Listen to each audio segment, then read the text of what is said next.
Kita akan melakukan preskon terkait dengan tindak pidana kekerasan seksual. Yang kemudian yang kedua adalah tindak pidana penganiayaan dan secara bersama-sama atau pengeroyokan. Saya akan uraikan terkait dengan TPKS terlebih dahulu. Sejak bulan Januari 2025, antara pelapor atau korban menjalin hubungan pacaran hingga sampai melakukan hubungan badan. Saat melakukan hubungan badan, tersangka merekam perbuatan tersebut menggunakan HP. Hal tersebut diketahui oleh korban dan oleh korban sudah dicegah, namun tetap saja pelaku atau tersangka melakukan perekaman. Pada tanggal 22 Juni 2025, antara korban dengan tersangka terjadi pertengkaran dikarenakan tersangka melihat atau mengetahui korban melakukan chat WA dengan laki-laki lain, sehingga tersangka memutuskan hubungan pacaran. Keesokan harinya, tersangka menghubungi korban melalui handphone dan merasa tidak terima karena adanya perbedaan sikap korban kepada tersangka. Hal tersebut menyebabkan tersangka mengeluarkan ancaman dengan kata-kata, "Awas ya, kamu nggak mau nurut sama saya, lihat saja nanti tak maluin." Atas ancaman tersebut, korban ketakutan dan menangis karena menganggap ancaman membuat malu tersebut adalah terkait dengan video hubungan badan yang dikhawatirkan akan disebar oleh tersangka. Tersangka juga membuat aturan di mana korban harus menuruti semua keinginan tersangka, sehingga korban merasa tertekan, dan pada tanggal 5 Juli 2025 korban memutuskan untuk kembali menjalin pacaran dengan tersangka. Hal itu dilakukan untuk meredam emosi tersangka agar tidak membuat malu korban. Sejak menjalin pacaran hingga Oktober 2025, tersangka mengajak korban untuk berhubungan badan sebanyak 4 kali. Saat itu, korban mau melakukan hubungan badan atas keterpaksaan dan tidak sekehendak dari korban. Hal tersebut dilakukan karena ketakutan korban atas ancaman korban oleh pelaku sebelumnya. Di samping hubungan badan, tersangka juga mengajak korban untuk video call saat korban mandi, tapi saat itu korban menolak dan menjawab pasrah kalau aturan dari tersangka dilanggar. Kemudian, korban menceritakan peristiwa yang dialami kepada teman-teman satu kampusnya. Atas cerita tersebut, kemudian beberapa teman-teman berniat untuk melakukan klarifikasi kepada saudara DA atau tersangka yang berujung kepada tindak pidana penganiayaan secara bersama-sama atau pengeroyokan.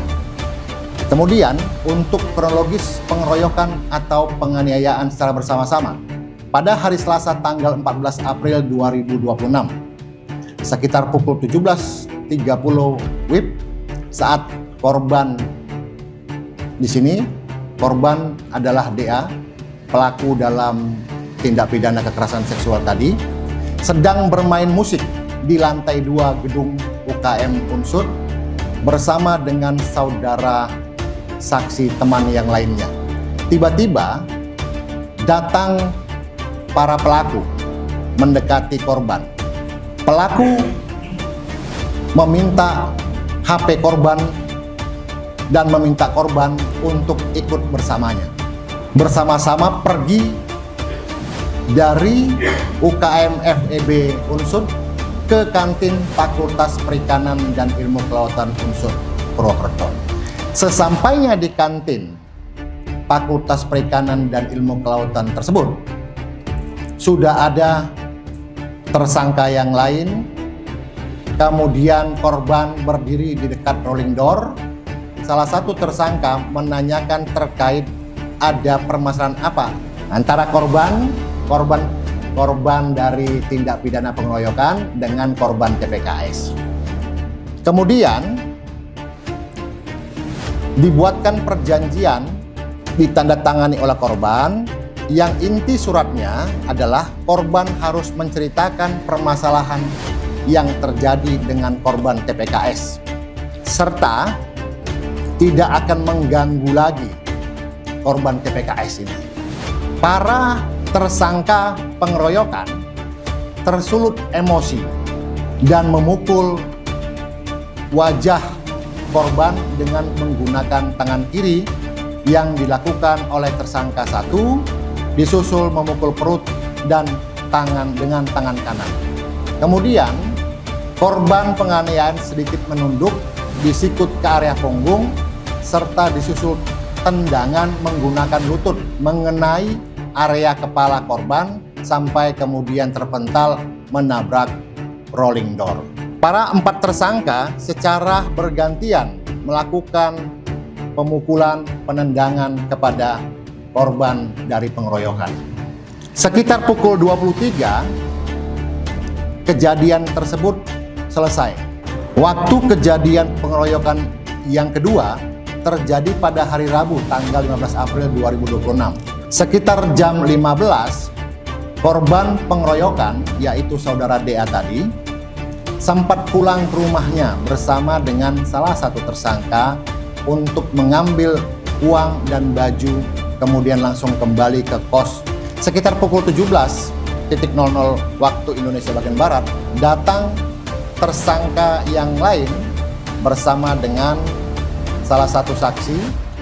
30 menit setelah bercerita, tersangka RP alias JO menyampaikan kepada tersangka DB bahwa terdapat pesan suara yang isinya pengancaman yang dilakukan oleh korban DA kepada korban TPKS. Mendengar isi pesan suara tersebut,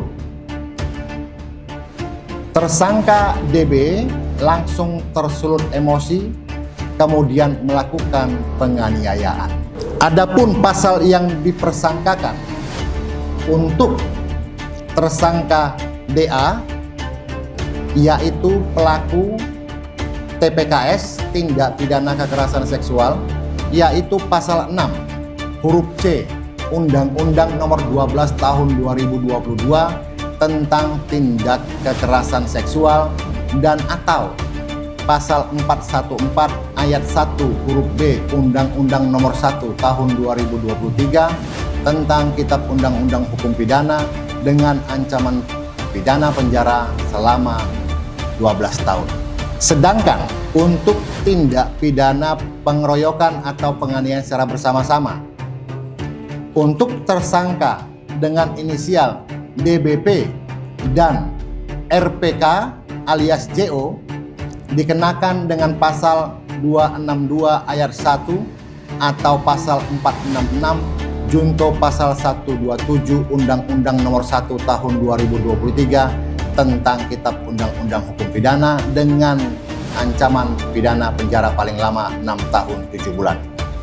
Terhadap tersangka LD dan tersangka AW dikenakan pasal 262 ayat 1 atau pasal 466 Undang-Undang Nomor 1 Tahun 2023 tentang KUHP dengan pidana penjara paling lama 5 tahun.